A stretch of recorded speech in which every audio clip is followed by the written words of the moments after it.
केजरीवाल ने कहा था 200 स्कूल बनेंगे, बने से के? He said they will install 15 lakh CCTV cameras.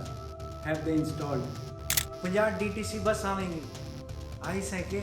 He just cheated us on the basis of such promises.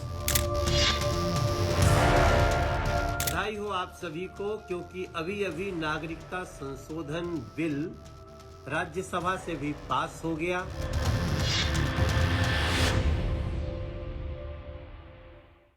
नमस्कार, मैं रविश कुमार। झूठ के पैर नहीं होते, लेकिन टेक्नोलॉजी ने झूठ को ताकतवर बना दिया। पैर भी दिया, सर भी दिया, अब आँख कान जबान भी दे दिया। अभी हम जैसे लोग परेशान हैं कि जो बात कहीं नहीं होती,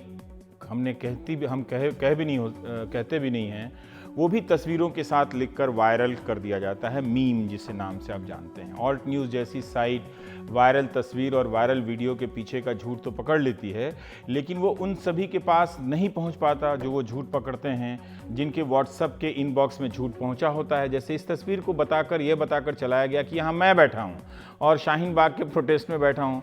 पहले ये मजाक के तौर पर चलना शुरू हुआ, लेकिन धीरे धीरे मजाक के नीचे गाली दी जाने लगी और इसके झांसे में मेरे दोस्त परिचित भी आ गए और पूछने लगे कि कब गए थे शाहीन बाग, वहाँ धरने पर कैसे बैठे हो। मेरे पास ये तस्वीर कई जरिए से पहुँचने लगी।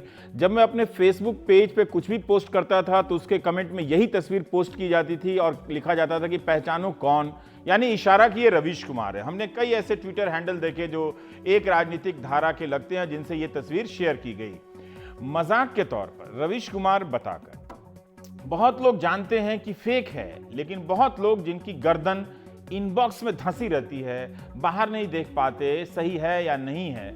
कुछ को पता होता है कि गलत है, मगर फिर भी वो स्वीकार करने लगते हैं कि सही होगा। ये वो लोग होते हैं जो कई साल से मेरे बारे में ऐसी फेक तस्वीरों और लतीफों से देखते हुए धारणा बना चुके होते हैं। वो तय कर बैठते हैं कि मैं ऐसा ही हूं, गया होगा तभी ये तस्वीर है। इसलिए उन्हें ऐसी तस्वीरें सही लगने लगती हैं, क्योंकि उन्हें लगता है कि जो वो पहले से जानते हैं वो तो कम से कम इस तस्वीर से सही साबित होती है। इस तरह से झूठ का एक मनोवैज्ञानिक जाल बिछाया जाता है, जिससे बाहर आप नहीं निकल पाते हैं। ये और बात है कि जिस महिला को मेरी तस्वीर बताकर प्रचलित किया गया वो ये हैं शकीला जी।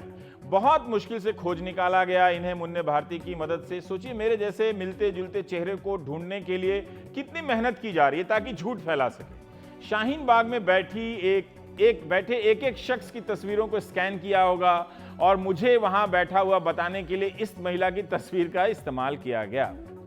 अपनी कहानी बता रहा हूं ताकि आप समझ सकें कि फेक न्यूज़ कभी मजाक बनकर आता है, कभी झांसा बनकर आता है, और वो जो झूठ है कभी सच बनकर आता है। अभी तक जो हो रहा है वो तस्वीरों के जरिए हो रहा है, मीम बनाकर होता है। नेता झूठ बोल देते हैं सामने से, अखबार वाले वो कभी सच बताते नहीं, डर जाते हैं। लेकिन सोचिए कि आपको एक ऐसा वीडियो मिले जिसमें मेरा चेहरा हो, मेरे ही हाव भाव हों, आवाज़ भी मेरी हो, तब आप क्या करेंगे? आमतौर पर ऐसी टेक्नोलॉजी अच्छाई के सहारे आती है। मतलब ये कहेगी कि जनता तक पहुंचना था, लोगों को अच्छा लगा कि उनका नेता अलग अलग भाषा में बोल रहा है। भाई, सिंपल सवाल ये है कि जब उनके नेता को हिंदी के अलावा कोई और भाषा नहीं आती है तो टेक्नोलॉजी के जरिए 4 भाषाओं का ज्ञान क्यों दिखाना? जनता को पता है, ये झूठ क्यों फैलाया जाए? अब आते हैं मनोज तिवारी के उस वीडियो को जो हमने आपको सबसे शुरू में दिखाया, जिसे डीप फेक वीडियो कहा जा रहा है। सारिया ने मेरा जय श्री राम। दोस्तों, मैं सिर्फ काम का हिसाब लेने आया हूं। केजरीवाल ने कहा था 200 स्कूल बनेंगे, बने से के? 15 लाख कैमरे लाऊंगा, लाए से के? 50 DTC बस आवेंगी, आई से के? फ्री वाईफाई दूंगा, मिला से के? वादियां के नाम पे इन्होंने सिर्फ ठगिया है, पर इब के मौका है दिल्ली के धोरे। देश बदलिया है, इब दिल्ली बदलो। 8 फरवरी ने कमल का बटन दबा के मोदी जी के नेतृत्व में भाजपा की सरकार बनाओ। धन्यवाद। Jai Shri Ram. Greetings to all. Friends, I'm here just to ask about the work accounted for. Kejriwal said that he will start 500 new schools. Have they started? He said they will install 15 lakh CCTV cameras. Have they installed? They said they will start 10,000 DTC buses. Have they started? He just cheated us on the basis of such promises. But now Delhi has a chance to change it all. Please press lotus button on 8th of February to form Modi ji led government. Thank you. अगर आपको ये देखते हुए मजाक लगा हो तो आगे का कार्यक्रम गंभीरता से देखिए। आपने टीवी पर मनोज तिवारी के इतने इंटरव्यू देखे, अंग्रेजी बोलते शायद ही सुना हो। उनके सारे बयान अंग्रेजी के अखबार में छपते तो थे ही, फिर एक आर्टिफिशियल यानी कृत्रिम वीडियो बनाकर अंग्रेजी बोलने की क्यों जरूरत पड़ी, वो भी हरियाणवी बोलने की भी क्यों जरूरत पड़ी। अंग्रेजी और हरियाणवी में जो बोल रहे हैं उसे हिंदी में आप सुनिए, तब आपको पता चलेगा कि इनके हाव भाव और इनकी आवाज को लेकर दूसरी भाषा में किस तरह से बदला गया। जो पहले आप देख रहे थे वो किस तरह से फेक है। बधाई हो आप सभी को, क्योंकि अभी अभी नागरिकता संशोधन बिल राज्यसभा से भी पास हो गया और इसी के साथ जो पाकिस्तान में, बांग्लादेश में, अफगानिस्तान में हिंदुओं के साथ, सिखों के साथ, जैन धर्म, बौद्ध धर्म, पारसी, क्रिश्चियन, इनके साथ जो अत्याचार हुआ, बहु बेटियों की इज्जत लूटी गई, जो वहां से भागकर इंडिया आए, उनको आज मोदी सरकार ने इंसाफ दिया, वो यहां के अब नागरिक बनेंगे। लेकिन बड़े दुख की बात कि अरविंद केजरीवाल और आम आदमी पार्टी इसके विरोध में खड़ी हो गई है। उन बहु बेटियों की जिनकी पाकिस्तान, बांग्लादेश, अफगानिस्तान में इज्जत लूटी जाती थी, उनको टेक्नोलॉजी के खेल से ये होने लगा है, हो सकता है। अब सोचिए, दावा किया जा रहा है कि बीजेपी के आईटी सेल ने इस वीडियो को 5800 व्हाट्सएप ग्रुप में शेयर किया। यकीन तो नहीं होता, लेकिन दावा यह भी किया जा रहा है कि 15 मिलियन यानी 1.5 करोड़ लोगों तक पहुंचा होगा। अगर इतने लोगों तक पहुंचा तो भारत के मीडिया को इसकी खबर नहीं लगी। जो चीज पब्लिक में इस तरह से फैल गई हो, उसकी खबर भारत के मीडिया को ना हो, तो आप सोच सकते हैं आपका क्या होने वाला है। इस स्टोरी को ब्रेक करती है अमेरिकी वेबसाइट वाइस, VICE। वाइस की यह स्टोरी जब से आई है, टेक्नोलॉजी और फेक न्यूज को लेकर अध्ययन करने वालों के कान खड़े हो गए हैं। आप डर जाएंगे इसकी हकीकत जानेंगे तो। बीजेपी मानती है कि इस टेक्नोलॉजी का इस्तेमाल किया है। पहले यह मानना सुन लीजिए कि वो कैसे मानती है। It was around 5,800. इसे करीब 5,800 व्हाट्सएप ग्रुप में भेजा गया। कई लोगों को ये बहुत दिलचस्प लगा। इसमें हरियाणवी बहुत अच्छी बोली गई है। हमें अच्छा लगा। हमने सोचा कि हम अंग्रेजी में भी इस्तेमाल करके देखें। मैंने एक वॉलंटियर से कहा कि वो कंपनी से बात करे कि वो अंग्रेजी में इसे बनाए। ये भी देखे कि क्या अंग्रेजी बोलते वक्त होंठ कैसे हिलते दिखते हैं। In English also, just to see the lip syncing is same or not on the same video. सुनने में कितना अच्छा लगता है इंग्लिश में वो बोली गई बात, लेकिन सोचिए कि जिस टेक्नोलॉजी को दुनिया के कई देश अपनी राष्ट्रीय सुरक्षा के लिए खतरा मानते हैं, उस टेक्नोलॉजी का इस्तेमाल बीजेपी करती है जो राष्ट्रीय सुरक्षा को मुद्दा बनाती है। एल्गोरिदम के सहारे और आर्टिफिशियल इंटेलिजेंस AI के सहारे यह सब अब मुमकिन है। इस टेक्नोलॉजी को ही डीप फेक कहते हैं, यानी झूठ की ऐसी गहराई जिसका अंदाजा लगाना पहले से और मुश्किल हो। आप जानते हैं कि अब चुनाव कार्यकर्ता जितना नहीं लड़ता, उससे ज्यादा उनके बदले राजनीतिक मैनेजमेंट वाली कंपनियां आ गई हैं जो ठेका लेती हैं और चुनाव कराती हैं, कभी इधर कभी उधर। वो चर्चा के लिए माहौल बनाती हैं, झूठ पैदा करती हैं, मीडिया को प्रभावित करती हैं और आपको झांसे में डालती हैं। मनोज तिवारी का यह वीडियो साफ सुथरा है, लेकिन जैसे ही इस टेक्नोलॉजी का इस्तेमाल विरोधी खेमे में तूफान मचाने के लिए होगा, चुनाव में बदहवासी फैल जाएगी। सोचिए कोई इस तरह का वीडियो अरविंद केजरीवाल का बना देता या केजरीवाल खेमे का कोई मनोज तिवारी का बना दे, तो सारा चुनाव, और ऐसी बात कह दे जो राष्ट्रीय सुरक्षा को खतरा हो, सांप्रदायिकता को बढ़ा दे, तो सारा चुनाव कहीं से कहीं और चला जाएगा। यह कहानी जानते हुए आप यह भी सोचें कि क्या आपने जो वोट दिया है वो सही सूचना पर आधारित निर्णय था। कहीं ऐसा तो नहीं कि आप झूठ के जंजाल में फंसकर वोट देने लगे हैं।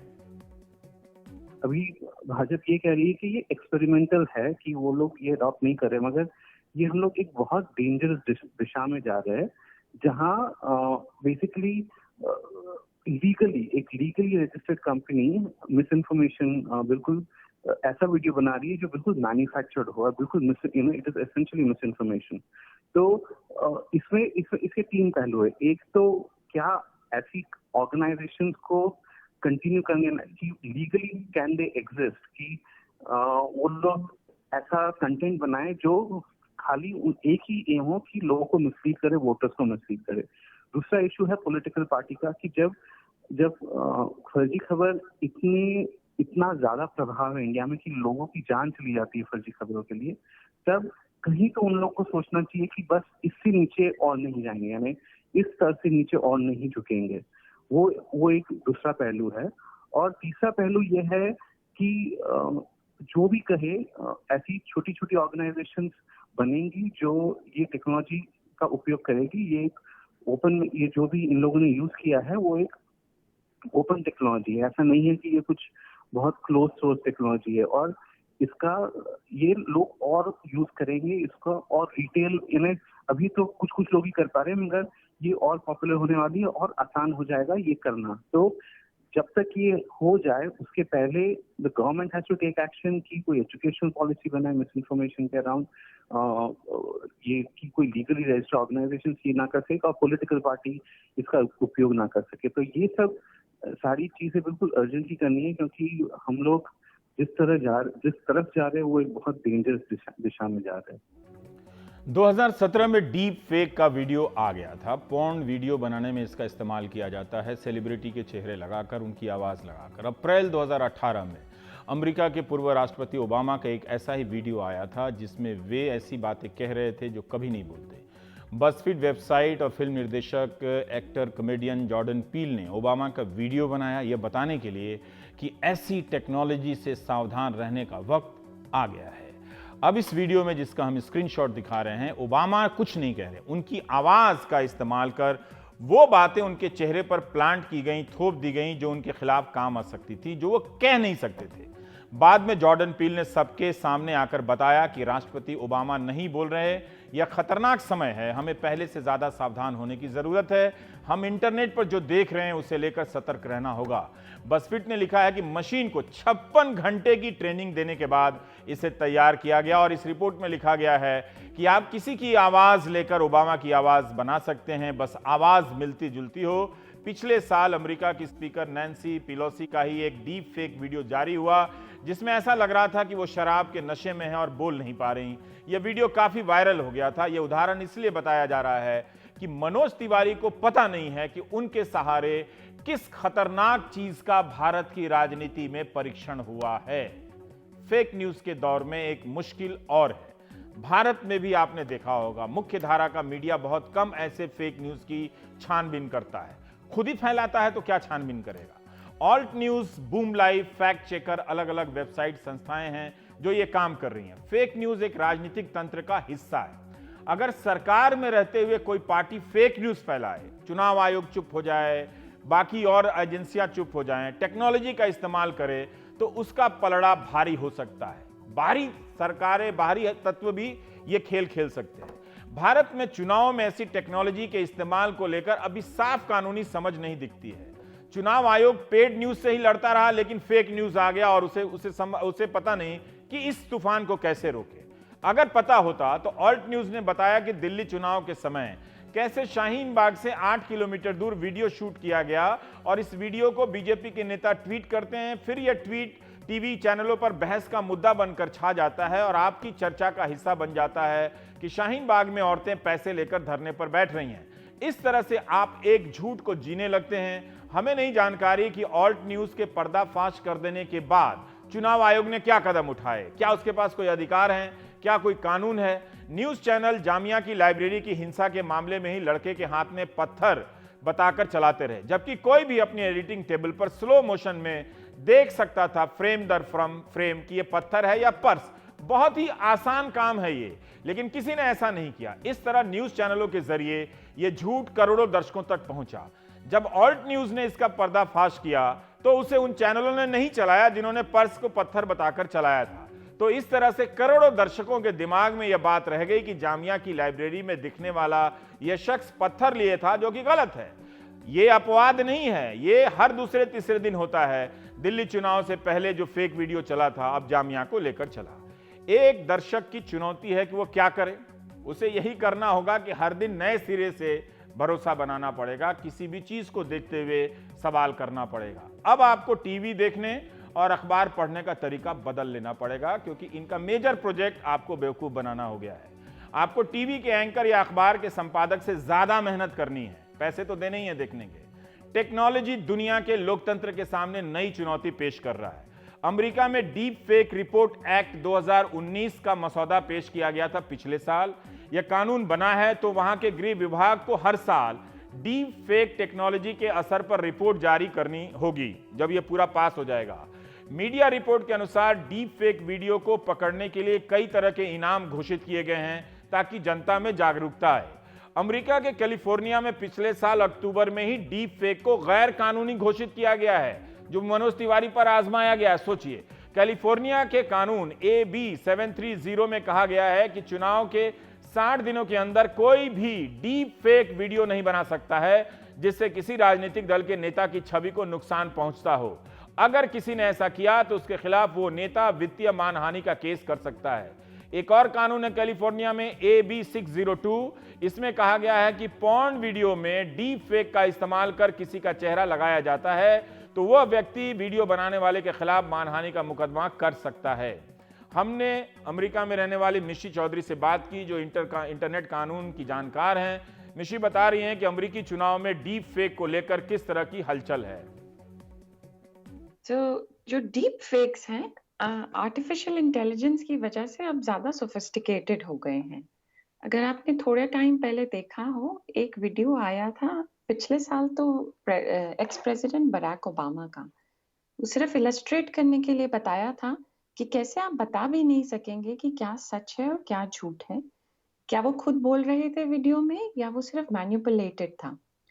इसी तरीके से हाउस स्पीकर नैन्सी पेलोसी का भी एक वीडियो आया है, और बर्नी सैंडर्स जो कैंडिडेट हैं इस समय डेमोक्रेटिक प्राइमरी में, उनका भी एक अजीब सा वीडियो आया था ना। अभी क्या हुआ है कि फेसबुक ने AI से बने हुए जो वीडियोस हैं वो इलेक्शंस के लिए बैन कर दिए हैं, लेकिन उसके अंदर वो बने सिर्फ AI से होने चाहिए। अगर ये जो ट्रेडिशनली बाकी टूल्स हैं, जो थोड़ा बहुत आवाज बदल दिया, स्लो कर दिया, और उसकी वजह से भी ऐसा लगता है कि कभी कुछ बदल गया है। जैसे थोड़ा टाइम पहले दिल्ली के चीफ मिनिस्टर अरविंद केजरीवाल का एक इसी तरीके का फेक वीडियो आया था, वो वाले वीडियो बैन नहीं है फेसबुक से। और फेसबुक इसलिए भी जरूरी है क्योंकि बहुत सारी चीजें फैलती भी फेसबुक से हैं। लॉ अभी कहीं बना नहीं है। अमेरिका के अंदर सिर्फ एक रिपोर्ट के ऊपर office of science and technology के ऊपर एक ऑब्लिगेशन है, जिसके अंदर सेनेट कहती है कि क्या इन टेक्नोलॉजीज में बढ़ रहा है, कैसे इनका यूज हो रहा है इलेक्शन का, आप इस पे हमें सालाना एक रिपोर्ट देंगे। लेकिन अभी कोई ऐसा लॉ नहीं है जो ये कहता है कि डीप फेक्स के बारे में बताएं। एक प्रपोजल जरूर बना है, और वो प्रपोजल है डीप फेक्स अकाउंटेबिलिटी एक्ट का। वो हाउस के अंदर, जो कि हम इनका लोअर हाउस है, हाउस ऑफ रिप्रेजेंटेटिव्स, उसके अंदर जरूर इंट्रोड्यूस किया गया है, और वो एक कांग्रेस पर्सन ने इंट्रोड्यूस किया है, लेकिन अभी भी वो कुछ हुआ नहीं है। अभी होगा क्या कि इलेक्शन अमेरिका में तो नवंबर में है, और सबसे ज्यादा मिस इन्फॉर्मेशन जो देखी गई है वो शुरू हो जाती है सितंबर अक्टूबर में। इनफैक्ट इसका एक नाम भी है, अक्टूबर सरप्राइज कहा जाता है, क्योंकि तब एक कैंडिडेट है, दोनों पार्टीज के कैंडिडेट हैं, और तब लोग वोटिंग के करीब हैं। और जब आप वोट देने जाने वाले हैं, कई ऐसे लोग हैं जिन्होंने अभी डिसीजन नहीं लिया है या जो अपना बदल लेते हैं विचार वोट देने जाने से पहले, उनके लिए बहुत जरूरी है जब ऐसी कोई मिस इन्फॉर्मेशन, ऐसा कोई डीप फेक फैल जाता है, तभी उसे अक्टूबर सरप्राइज कहा जाता है। और उस समय ऐसी उम्मीद है कि ना सिर्फ और लोग जो ऑपोजिशन में हैं, और ना सिर्फ वैसे ट्रेडिशनली जो गलत इन्फॉर्मेशन फैलाते हैं वो करेंगे, पर बाकी अलग अलग देश जो इंटरफेयर करना चाहते हैं इस इलेक्शन के अंदर, वो भी इसमें खूब पैसा लगाएंगे। 2016 के इलेक्शन में देखा गया था रशिया ने कितना इंटरफेयर किया अमेरिका के इलेक्शन में। ऐसी भी उम्मीद है कि सिर्फ रशिया नहीं है, और भी ऐसी पावर्स हैं जो कुछ ना कुछ चाहती हैं कंट्रोल करना इलेक्शन को, और तब हम जैसे जैसे नजदीक जाएंगे नवंबर के, हम ज्यादा से ज्यादा ये देखेंगे। और हम हिंदुस्तान में तो वैसे ही देखते हैं, हर रोज कभी ना कभी कोई ना कोई पिक्चर्स मैनिपुलेट की जाती हैं, फोटोशॉप किया जाता है, आधा चीज उठा ले, आधी चीज दिखती है, आधी चीज दिखती ही नहीं है, किसी ने कहा कुछ, दिखाई कुछ दिया जाता है। लेकिन वैसी चीजें अभी सोशल मीडिया से बैन भी नहीं है, और वो हर जगह मिल रही हैं। वो यहाँ इस इलेक्शन में भी हैं और वहां दूसरे इलेक्शन में भी हैं। इसीलिए जब आप सवाल करते हैं कि एक डेमोक्रेसी के अंदर, उसके अंदर इस ऐसे डीप फेक से क्या असर पड़ता है, हमारी इलेक्शंस की सैंक्टिटी पे क्या असर पड़ता है, और क्या सच है क्या झूठ है, जब हम ये ही नहीं बता पाते हैं, जब हम हर समय मैनिपुलेटेड रहते हैं और हम वही विश्वास करते हैं जो हमको पसंद है, और जो हमारी आंखें देख रही हैं वो भी हमेशा सच नहीं है। पहले की तरह ये नहीं कह सकते थे कि आंखों देखी बात है तो विश्वास कर ले।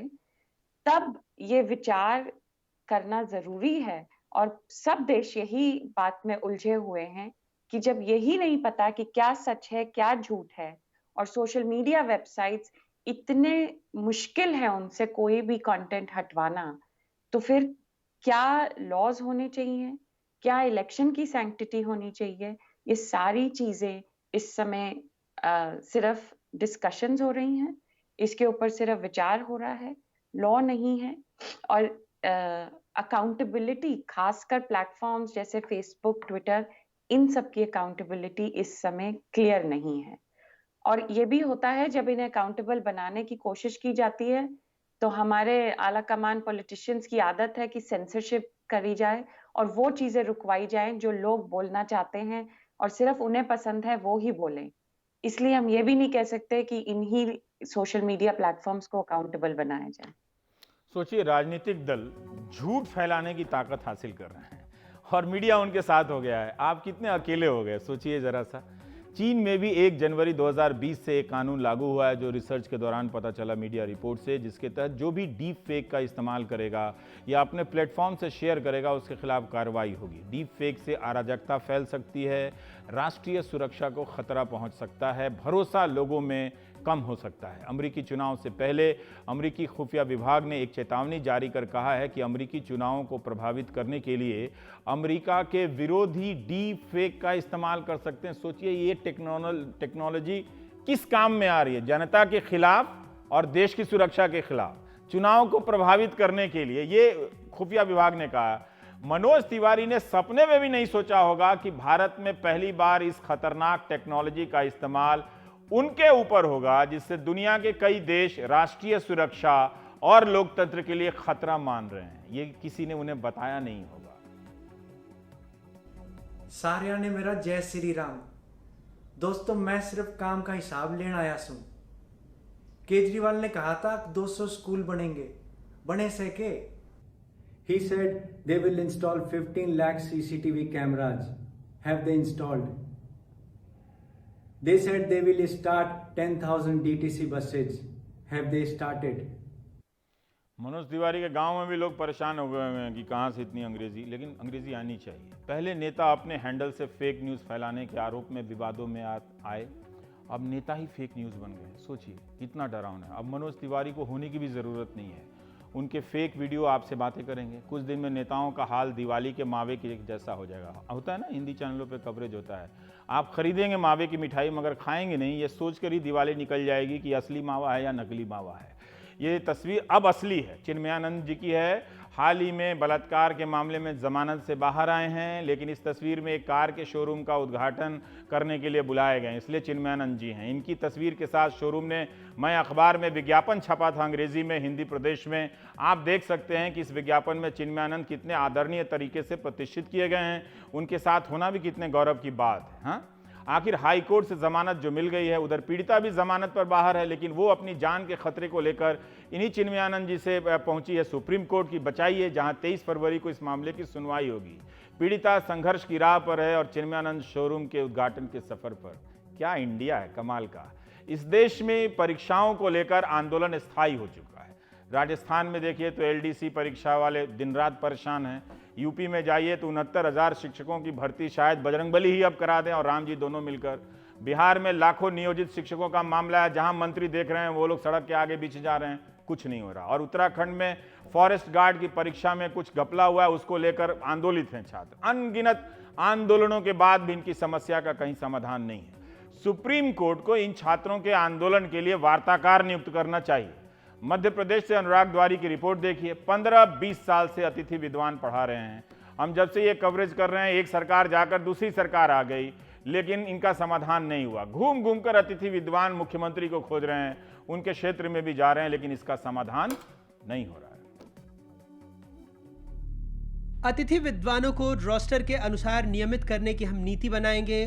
पीएससी में चयन न होने की स्थिति में उनको निकाला नहीं जाएगा। भविष्य के लिए अतिथि विद्वानों का पैनल महाविद्यालय में अध्ययन के विद्यार्थियों से बनाया जाएगा। कांग्रेस पार्टी ने चुनाव से पहले हमसे वचन पत्र में वादा किया था 17.22 में कि हम आपको व्यवस्था से नहीं निकालेंगे और आपका नियमितीकरण करेंगे। वही मांग है हमारी। हमारे उस शिक्षा मंत्री जो हैं वर्तमान में, यही हमारे चुनाव से पूर्व जो है वो हमारे आंदोलनों में आए थे। उस समय भी हमारी एक महिला साथी ने मुंडन किया था, तब उन्होंने ये वचन दिया था और ये कहा था खुलेआम 1000 कैमरों के सामने कि अगर हमारी सरकार आई तो हम आपका नियमितीकरण करेंगे। ये गुस्सा मध्य प्रदेश में कांग्रेस सरकार की कथित वादा खिलाफी की वजह से है। करीब 5000 अतिथि विद्वानों ने सरकार के खिलाफ मोर्चा खोला है। 10 दिसंबर 2019 से धरने पर बैठे हैं। ये अस्थि कलश उमरिया जिले के कॉलेज में अतिथि विद्वान संजय कुमार के हैं। कुछ दिनों पहले उन्होंने फांसी लगाकर जान दे दी। उनकी पत्नी अपने 2 बच्चों के साथ धरने पर बैठी हैं। क्या ऐसी वजह थी जिसकी वजह से आपके पति ने आत्महत्या की? कुछ पहले बात होती थी, तनाव में रहते थे, कुछ कहा उन्होंने? हाँ सर, हमेशा तनाव में रहते थे। यही आज नहीं तो कल हम निकल जाएंगे, सरकार हमारे पेट पे लात मार दी। घर का पूरा खर्चा इन्हीं पर था सर, जिम्मेदारी। बहुत तंग थे, कैसे हम अपने घर को चलाए, क्या करें। पेमेंट को सुने कि मिलने वाली है तो बहुत खुश थे, लेकिन फिर 2 दिन के बाद उनको निराशा मिल गई कि पेमेंट नहीं आने वाली। 6-7 महीने की सैलरी रुकी थी सर। उन बहुत परेशान थे सर। डेली इसी का चर्चा होता कि कैसे चलेगा घर, आज नहीं तो कल सरकार हमें निकाल देगी। मैंने बहुत कोशिश की कि हार आप मत मानिए, आज नहीं तो कल किसी तरह हो ही जाएगा, लेकिन उन्होंने हार मान ली। बोली कि मुझे कोई विश्वास नहीं है सरकार पर, ये सरकार धोखा है। सरकार बनने से पहले वादा किया था उसने कि हम नियमितीकरण कर देंगे, लेकिन 1 साल से अधिक हो गया, उसका कोई भरोसा नहीं है। बोल कुछ और रही है, कर कुछ और रही है। डॉक्टर शाहीन खान छिंदवाड़ा से हैं, 2 बच्चे हैं, पति साथ नहीं रहते। एमफिल पीएचडी हैं, नेट भी पास किया है। 15 सालों से पढ़ा रही थीं, अचानक नौकरी छिन गई। विरोध में मुंडन करवा लिया है। चुनाव से पहले कमलनाथ जी ने कहा था कि वो हमको नियमितीकरण देंगे, लेकिन जैसे ही चुनाव वो जीते, हमने उन्हें वोट देकर जिताया, उसके बाद वो अपना वादा भूल चुके हैं। छिंदवाड़ा की ही 500 महिलाएं जो है अपने अतिथि विद्वान पद से बाहर हो चुकी है। मैंने पहले ही कहा था कि अगर सरकार हमारी तरफ से कोई फैसला नहीं लेती है जल्द से जल्द, तो मैं अपना मुंडन कराऊंगी। और इसी व्यथित और इसी दुखद अवस्था में मैंने अपना मुंडन कराया है।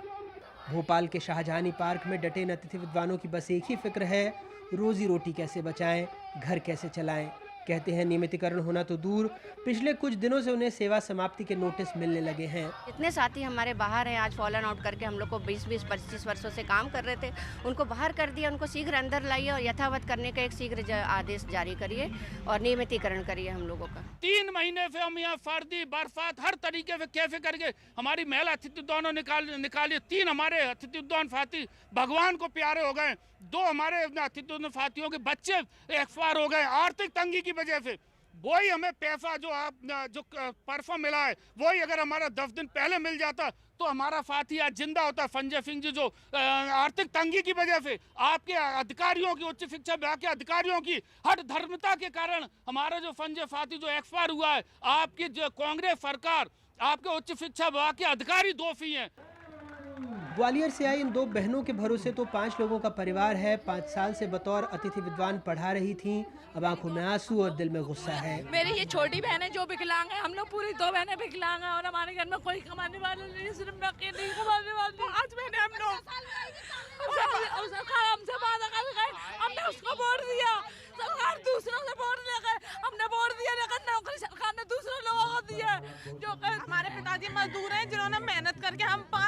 पढ़ाया, हम 2 महीने विकलांग हैं। अब हम लोग क्या करें? हमारे पिताजी भीख मांग मांग के हम लोगों को पढ़ाया लिखाया, अब हम लोग क्या करेंगे? बेरोजगार हो जाएंगे तो, हमारी दीदी बेरोजगार हो जाएगी तो हम लोगों को केवल नियमितीकरण और PSC की CBI जांच चाहिए। मध्य प्रदेश लोक सेवा आयोग ने 2018 में सहायक प्राध्यापकों के लिए चयन की परीक्षा ली। 3500 सहायक प्राध्यापकों के चयन के लिए 1992 के बाद प्रदेश में पहली बार परीक्षा हुई। 25 साल से ज़्यादा तक सरकारी कॉलेज में पढ़ाने का जिम्मा इन अतिथि विद्वानों के जिम्मे ही था। अब PSC से शिक्षकों की नियुक्ति मिलने लगी तो अतिथि विद्वानों का कहना है कि कॉलेज उनके पद खत्म कर रहे हैं। संघर्षरत शिक्षकों का कहना है कि अब तक 5200 में से 2700 पद भरे जा चुके हैं, यानी लगभग 2000 से ज़्यादा अतिथि विद्वान बेरोजगार हो गए हैं। हालांकि सरकार कह रही है सबके लिए व्यवस्था होगी, किसी को नौकरी से नहीं निकाला जाएगा। ये सरकार ने जो वचन दिया, कमलनाथ जी ने जो बातें कही, हम 5 साल का हमारा वचन पत्र एक एक पूरा करेंगे। मैं मानता हूँ कि एक भी अतिथि विद्वान बाहर नहीं होगा और जहाँ तक प्रश्न है मैं उनके आंदोलनों में उनके द्वारा किए गए हर संघर्ष में उनका साथी बना हूँ। लगभग 1000-1500 लोग लग गए हैं, 300-400 लोग बचे हैं। जो 300-400-500 लोग बचे हैं उनके लिए भी हम काम कर रहे हैं और जल्दी से उनका रिक्रूटमेंट होगा। जानकार कहते हैं अतिथि विद्वानों को नियमित करने के लिए सुपर न्यूमररी पद बनाए जा सकते हैं, यानी जैसे जैसे नियमित पद सेवानिवृत्ति या दूसरी वजहों से खाली होंगे, सांख्येतर पद पर नियुक्त लोग नियमित होते जाएंगे। जो UGC के मापदंडों को पूरा करते हैं उन्हें नियम बनाकर नियमित किया जा सकता है। अतिथि विद्वानों का MP PSC के माध्यम से साक्षात्कार लेकर चयन किया जा सकता है। अतिथि विद्वानों का अलग से डाइंग कैडर बनाया जा सकता है, यानी उनके रिटायर होते ही ये पद समाप्त किए जा सकते हैं। मध्य प्रदेश में अतिथि विद्वानों को हर रोज़ 1500 रुपये के हिसाब से भुगतान होता था। इस दौरान इनसे शैक्षणिक और गैर शैक्षणिक दोनों काम कराए जाते थे। जिन अतिथि विद्वानों की सेवा समाप्त नहीं हुई है उनके लिए 17 दिसंबर को जारी एक पत्र में कहा गया है, अगर कोई अतिथि विद्वान महीने में 20 दिन पर काम नहीं करते हैं तो उसके लिए नया फॉर्मूला बनाया जा रहा है, जिससे उनका न्यूनतम 30,000 रुपये भी प्रतिमाह नहीं बनेगा। अब वो लगभग 1100 से 1200 रुपये प्रतिदिन बैठेगा, जबकि ऐसा पहले कोई नियम नहीं था। मेरे एक साथी संदीप सहर ने बहुत खूब लिखा है, चलो सोचते हैं जो उस वक्त थे उनको वक्त नहीं था, जो आज हैं उनको अब वक्त नहीं है, ये वक्त कहाँ मिलता है, चलो सोचते हैं। लगातार संघर्ष कर रहे इन अतिथि विद्वानों को देखकर शायद इससे बेहतर और पंक्तियाँ हो नहीं सकती। भोपाल से कैमरा पर्सन रिजवान खान और इंदौर से समीर के साथ अनुराग द्वारी, NDTV इंडिया।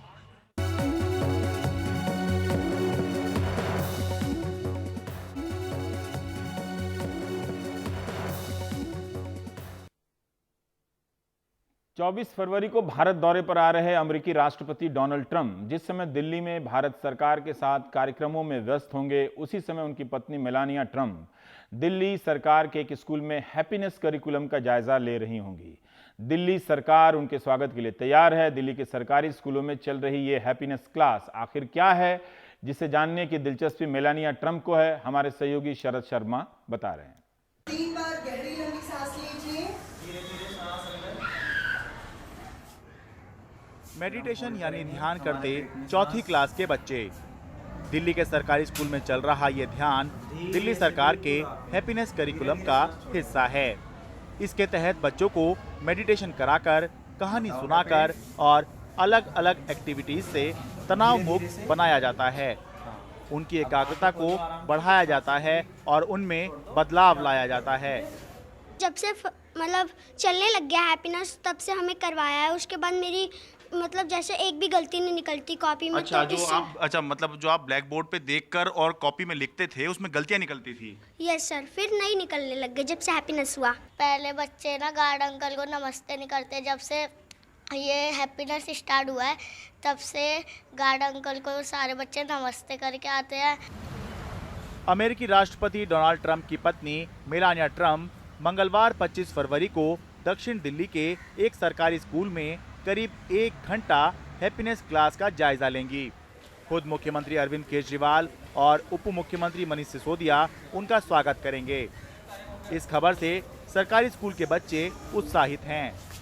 सुबह के समय आएंगे तो पहले हम कहेंगे good morning ma'am, good morning ma'am, फिर वो हमारे से बातचीत करेंगे। थोड़ा हम कहेंगे कि हेलो, आप हम इंग्लिश में उनसे स्पीकिंग में हम उनसे बात करेंगे तो हमें खुशी होगी, तो हम जो है पहली बार उनसे बात करेंगे तो हमें बहुत अच्छा लगेगा। बच्चे मेलानिया ट्रम्प से मिलने की खबर से उत्साहित हैं, लेकिन मेलानिया को केजरीवाल सरकार के जिस हैप्पीनेस करिकुलम ने हैप्पी किया है वो पिछले 1.5 साल से दिल्ली के सभी सरकारी स्कूलों में नर्सरी से 8वीं तक चल रहा है।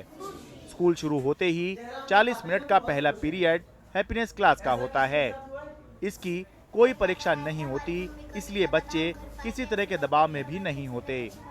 बच्चे स्ट्रेस फ्री हो गए हैं। सबसे अच्छी बात है बच्चे अपनी बात को टीचर से, प्रिंसिपल से आकर के कहते हैं। उनमें फ्रैंकनेस आई है, उनमें कॉन्फिडेंस लेवल बहुत बड़ा है। और सबसे बड़ी बात है कोई इसके अंदर मूल्यांकन नहीं है, कोई पेपर नहीं है बच्चों का। बच्चे आते हैं फ्री होकर के एजुकेशन लेते हैं स्कूल के अंदर। देश की कई राज्य सरकारें पहले ही दिल्ली सरकार के हैप्पीनेस करिकुलम की तारीफ कर चुकी हैं। यहाँ तक कि शिक्षाविद भी इसे प्रेरणा लेने लायक बता चुके हैं। अब मेलानिया ट्रम्प की यात्रा इसे अंतर्राष्ट्रीय ख्याति की ओर ले जाने का काम करेगी। आम आदमी पार्टी अभी दिल्ली की सत्ता में तीसरी बार आई ही है। ऐसे में अरविंद केजरीवाल, मनीष सिसोदिया के लिए इससे बड़ी कोई खुशखबरी फिलहाल नहीं हो सकती। साथ ही अब यह भी होगा कि जब जब विरोधी दल दिल्ली सरकार के स्कूलों पर सवाल उठाएंगे तो आम आदमी पार्टी उन्हें यह किस्सा सुनाएगी। दिल्ली के सरकारी स्कूल से मैं शरद शर्मा, NDTV इंडिया।